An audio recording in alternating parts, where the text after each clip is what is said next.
नमस्कार दोस्तों, मैं हूं सिद्धांत। ओलंपिक स्टडी में आपका बहुत बहुत स्वागत है। कैसे हैं आप सभी लोग? सो फ्रेंड्स, इस वीडियो में हम लोग रामसर स्थल के बारे में डिस्कस करेंगे। काफी महत्वपूर्ण टॉपिक है। लेखपाल की परीक्षा में यहां से 1 नंबर का प्रश्न जरूर देखने को मिलेगा। उत्तर प्रदेश में भी कुछ रामसर स्थल है, लगभग 10 रामसर स्थल जो है उत्तर प्रदेश में है। तो आपको उत्तर प्रदेश के सभी रामसर स्थल को याद रखना है। यहां से भी प्रश्न आपकी परीक्षा में पूछ लेता है। तो बिना किसी देरी के आज का सेशन स्टार्ट करते हैं। जो भी छात्र लेखपाल की तैयारी अच्छे ढंग से करना चाहते हैं, आप सभी लोग चैनल को सब्सक्राइब कर लीजिए। पहले ये समझते हैं कि रामसर स्थल होता क्या है। देखिए, पूरे विश्व में आपको पता है नदी क्षेत्र पाए जाते हैं, भूमियां पाई जाती हैं, मैदान होते हैं, पर्वत होते हैं। ऐसे ही पूरे विश्व में दलदली क्षेत्र भी पाए जाते हैं। दलदली क्षेत्र ऐसे क्षेत्र होते हैं जहां पर सतही रूप से पानी मिलता है, मतलब भूमि है तो उसके ऊपर सतही रूप से पानी मिलता है। तो ऐसे भूमि क्षेत्र जो है वो दलदली स्थान होते हैं। अब इन्हीं दलदली स्थानों में कुछ स्थान ऐसे होते हैं जो पर्यावरणीय रूप से काफी महत्व रखते हैं और अंतरराष्ट्रीय महत्व में अपना योगदान देते हैं। उन्हीं को रामसर स्थल घोषित किया जाता है। भारत में लगभग 96 रामसर स्थल हैं। सबसे ज्यादा रामसर स्थल जो है ये तमिलनाडु में है। और उत्तर प्रदेश में भी आप लोग याद रखिएगा, उत्तर प्रदेश में 10 रामसर स्थल हैं। तो इन सभी के बारे में अभी हम लोग आगे डिस्कस करेंगे। टॉपिक दोस्तों काफी महत्वपूर्ण है। यहां से 1 नंबर का प्रश्न आपकी परीक्षा में देखने को मिल सकता है। तो रामसर स्थल सबको नहीं घोषित किया जाता है। जो अंतरराष्ट्रीय रूप से पर्यावरण में योगदान देते हैं, जो दलदलीय क्षेत्र अंतरराष्ट्रीय रूप से पर्यावरण महत्व के होते हैं, उनको रामसर स्थल घोषित किया जाता है। रामसर स्थल दोस्तों झीलें हो सकती हैं, दलदल हो सकते हैं, मैंग्रोव वन हो सकते हैं, नदी डेल्टा हो सकता है, या समुद्र तटीय क्षेत्र या चावल के क्षेत्र जहां पर काफी लंबे भूमि पर काफी हेक्टेयर्स में एकर्स में चावल की खेती की जाती है। ऐसी जगह भी आपके दलदली क्षेत्र के अंतर्गत आते हैं। जलाशय होते हैं, ये भी दोस्तों काफी महत्वपूर्ण योगदान देते हैं। अब इन्हीं में से जो काफी महत्वपूर्ण होते हैं उनको रामसर स्थल घोषित किया जाता है। अच्छा, रामसर स्थल होता क्या है, ये नाम कैसे पड़ा? तो मैं आपको बता दूं कि यह एक अंतरराष्ट्रीय पर्यावरण संधि है।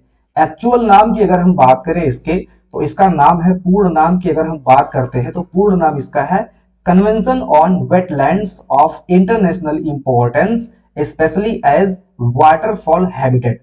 तो इतना बड़ा नाम ना कह के इसको रामसर कन्वेंशन घोषित किया जाता है, रामसर कन्वेंशन कहा जाता है, क्योंकि ये जो अंतरराष्ट्रीय पर्यावरणीय संधि हुई थी ये ईरान में हुई थी। ठीक है, कहां पे हुई थी? ईरान में हुई थी। और ईरान में रामसर एक जगह है, वहां पर यह संधि घोषित की गई थी। वहां पर सभी देशों ने इस पर सिग्नेचर किया था। तो इतना बड़ा नाम ना करके इसको रामसर कन्वेंशन के ही नाम से जाना जाता है।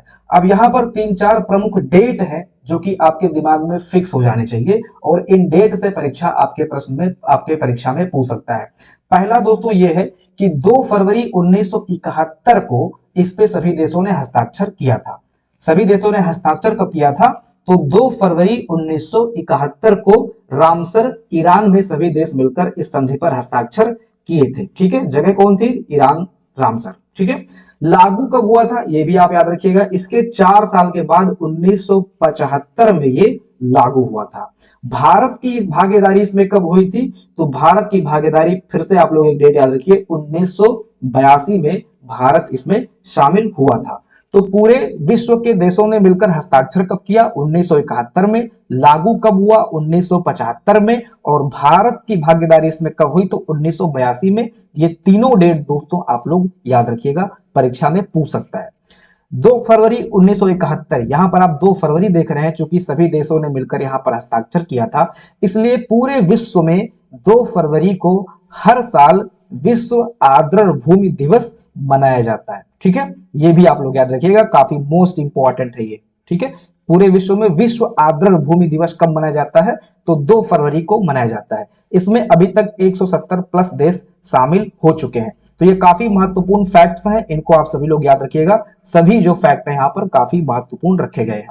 अब हम बात करें इसके मुख्य उद्देश्य की, तो आप यहाँ पे देख सकते हैं आर्द्र भूमियों का संरक्षण, सतत उपयोग, जैव विविधता एवं पारिस्थितिकी तंत्र की रक्षा, ये इसका मुख्य उद्देश्य है। ठीक है, आर्द्र भूमियों में क्या क्या चीजें शामिल हो सकती है? जैसे आर्द्र भूमियां जो होती हैं इनमें क्या क्या चीजें आ सकती है? तो आर्द्र भूमियों में यानी कि गीले क्षेत्र या वेटलैंड में दोस्तों तालाब या झील हो सकता है, नदी और नदी का जो डेल्टा हो सकता है। नदी का डेल्टा वो क्षेत्र होता है जहां से मैदानी क्षेत्रों से जो मिट्टियां लाई जाती हैं बहाकर, वो इकट्ठी होती है धीरे धीरे, ठीक है, और वो एक तरह से नदी जो समुद्र होता है उसके किनारे साइड में वो एक डेल्टा का निर्माण करते हैं, उसी को नदी डेल्टा बोला जाता है। तो नदी और जो नदी डेल्टा बनता है वो भूमियां भी इसमें शामिल हो सकती हैं। दलदल हो गया, या मैदान का जो बाढ़ का मैदान होता है, मैदानी क्षेत्र, वहां पर बाढ़ आ गया तो वो पूरी की पूरी भूमि जो है दलदलीय क्षेत्र घोषित कर दी जाती है। तो बाढ़ का मैदान हो सकता है, दलदल हो सकता है, मैंग्रोव वन होते हैं जो आपके सुंदर वन में मैंग्रोव वन पाए जाते हैं, ये भी आपके आर्द्र भूमि के अंतर्गत आते हैं। समुद्र तटीय क्षेत्र हो गया, चावल के खेत हो गए और जलाशय हो गए, ठीक है। तो ये सब क्या है, ये सब आर्द्र भूमियों में शामिल होते हैं। दोस्तों आगे बढ़ने से पहले मैं आपको बता दूं कि जो भी छात्र लेखपाल एग्जाम की सीरियस मोड में होकर तैयारी करना चाहते हैं, लेखपाल की परीक्षा को क्रैक करना चाहते हैं और जेन्युइन कंटेंट चाहते हैं, रिसर्च बेस्ड कंटेंट चाहते हैं, तो आप सभी लोग ओलंपिक स्टडी चैनल को सब्सक्राइब कीजिए, ठीक है। ओलंपिक स्टडी यूट्यूब चैनल को सब्सक्राइब कर दीजिए, और जो हमारा एप्लीकेशन है ओलंपिक स्टडी, इसका लिंक मैंने कमेंट बॉक्स में नीचे पिन कर रखा है। आप सभी लोग एप्लीकेशन में इनरोल करके जाकर वहां पर जो बैच, जो हमारा लेखपाल का बैच चल रहा है, वहां पर कंटेंट को देख सकते हैं, विजिट कर सकते हैं, डेमो ले सकते हैं।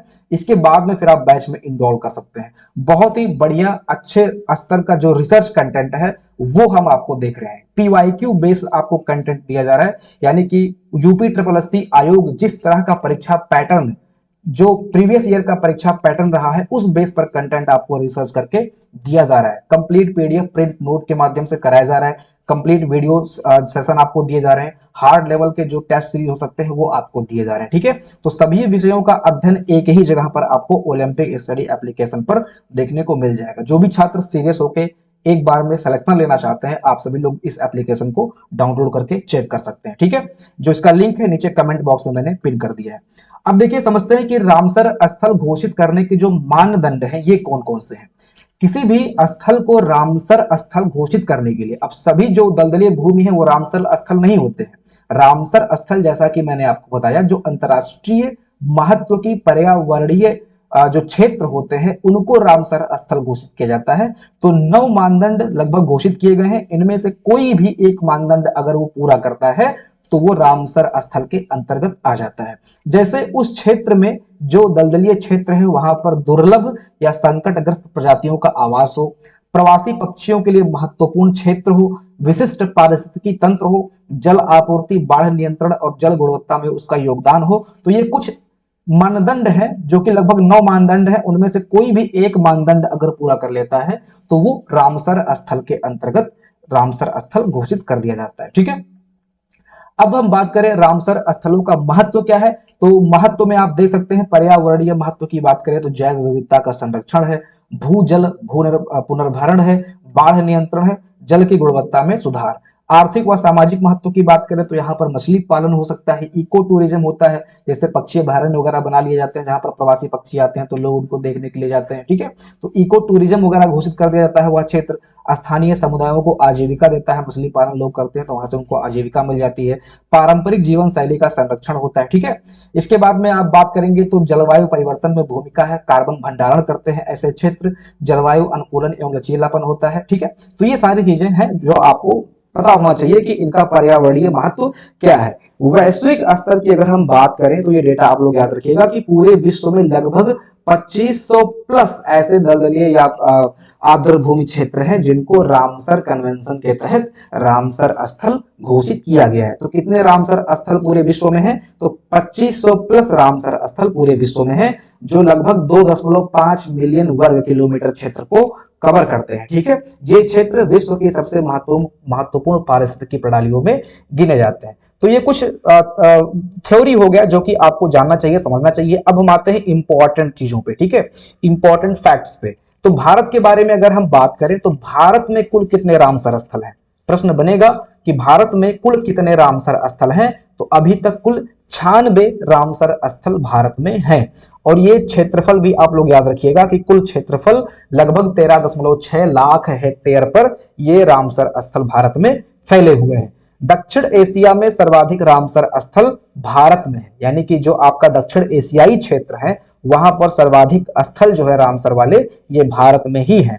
और विश्व में पूरे अगर हम संख्या के आधार पर बात करते हैं तो पूरे विश्व में संख्या के आधार पर अगर हम बात करें तो तीसरा नंबर भारत का है, यानी कि नंबर 1, नंबर 2, नंबर 3 पे जो रामसर स्थल संख्या के आधार पर है ये अपने भारत में ही है। ठीक है, इसके बाद में आप यहाँ पे कुछ प्रमुख महत्वपूर्ण फैक्ट्स को देखिए, भारत से जुड़े कुछ प्रमुख तथ्य। प्रथम रामसर स्थल 1981 में घोषित किया गया था चिल्का झील, उड़ीसा, जो कि उड़ीसा में स्थित है, केवलादेव राष्ट्रीय उद्यान जो कि राजस्थान में स्थित है। ठीक है, तो प्रथम रामसर स्थल जो है ये 1981 में घोषित हुआ था। 1982 में भारत शामिल ही हुआ था। ठीक है, तो वही 1981 के अंतर्गत घोषित करके 82 में शामिल हो गया होगा। तो चिल्का 1981-82 आप बस इतना ही डेट याद रखिएगा, 81 भी हो सकता है, 82 भी हो सकता है, कुछ भी आपकी परीक्षा में दे सकता है। ठीक है, तो 1981 में चिल्का झील जो कि ओडिशा में है, ये भी पूछता है कभी कभी चिल्का झील कहां पर है, तो ये आपका ओडिशा में है। केवलादेव राष्ट्रीय उद्यान कहां पर है, तो ये आपका राजस्थान में है। और इनको जो है प्रथम रामसर स्थल भारत में घोषित किया गया था। अगर हम बात करें पूरे भारत में सबसे बड़ा रामसर स्थल कौन सा है, तो सुंदरबन वेटलैंड पूरे भारत का सबसे बड़ा रामसर स्थल है, जो कि पश्चिम बंगाल में है। इतने हेक्टेयर में ये फैला हुआ है। सबसे छोटा रामसर स्थल भारत में कौन सा है, तो रेणुका झील जो कि हिमाचल प्रदेश में है, ये भारत का सबसे छोटा रामसर स्थल है। सबसे बड़ा आपका हो गया सुंदरबन डेटा, ठीक है, सुंदरबन वेटलैंड, और जो दूसरा सबसे छोटा है वो आपका रेणुका झील हो गया।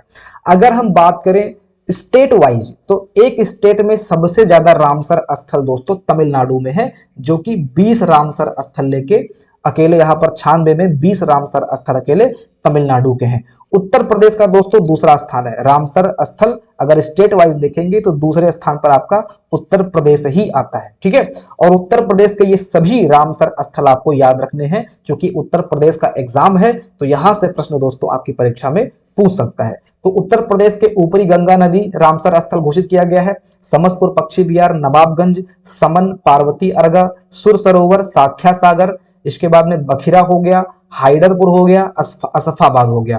तो ये सभी रामसर स्थल काफी महत्वपूर्ण है, जो कि आपके उत्तर प्रदेश में हैं। गिन लीजिए 1 2 3 4 5 6 7 8 9 10, ये 10 रामसर स्थल जो कि उत्तर प्रदेश के हैं, ये आपके दिमाग में पिंच हो जाने चाहिए, याद हो जाने चाहिए। यहां से दोस्तों घुमा के प्रश्न पूछ सकता है, निम्नलिखित में से कौन सा उत्तर प्रदेश का है या नहीं है, इस टाइप से प्रश्न आपकी परीक्षा में पूछ सकता है। या डायरेक्ट पूछ ही ले कि बखिरा कहां पर स्थित है, इस टाइप से किस जिले में स्थित है, ऐसे करके भी प्रश्न पूछा जा सकता है। ठीक है, अब देखिए हाल के नए रामसर स्थल जो अभी जैसे 96 है, तो जो लेटेस्ट अभी बने हैं वहां से भी प्रश्न पूछ सकता है। तो लेटेस्ट जो 95वां वाला रामसर स्थल था ये सिलीसेर झील था।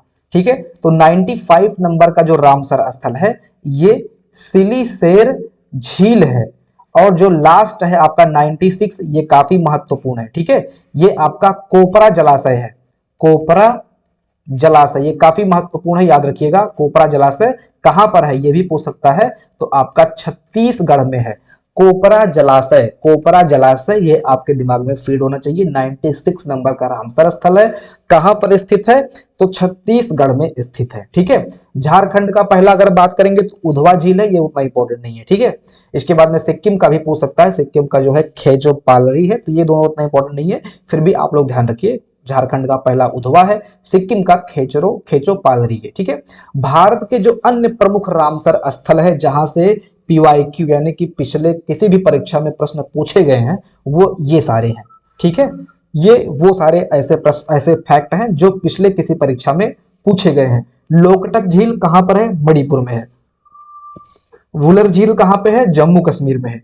दीपोर बील कहां पर है, असम में है। काबर ताल कहां पर है, बिहार में है। पिचावर्म मैंग्रोव कहां पर है, तो तमिलनाडु में है, मोस्ट इंपॉर्टेंट। ठीक है, इसके बाद में पॉइंट कैलीमेर कहां पर है, तो तमिलनाडु में है। ये प्रमुख रामसर स्थल हैं जो किसी परीक्षा में पहले पूछे गए हैं, इसलिए यहां पर ये इस परीक्षा में भी ये काफी महत्वपूर्ण हो जाता है। ठीक है, जानना रामसर स्थलों का प्रबंधन कौन करता है, तो केंद्र व राज्य सरकारों के द्वारा संयुक्त रूप से इसका प्रबंधन किया जाता है। पर्यावरणीय, वन एवं जलवायु परिवर्तन मंत्रालय की इसमें भूमिका होती है। स्थानीय समुदायों की भी भागीदारी होती है। दीर्घकालिक संरक्षण एवं सतत उपयोग योजना इसके अंतर्गत बनाई जाती है। ठीक है, तो ये रामसर स्थल से संबंधित जो प्रमुख फैक्ट हैं वो आपके हो गए। बाकी दोस्तों अगर आपको अच्छे से पढ़ना है पर्यावरणीय एवं आपदा प्रबंधन लेखपाल की परीक्षा के लिए, तो आप सभी लोग एप्लीकेशन को चेक कीजिए, वहां पर समग्र अध्ययन आपको लेखपाल के लिए कराया जा रहा है। मिलते हैं अगले सेशन में, अपना ध्यान रखिएगा। जय हिंद।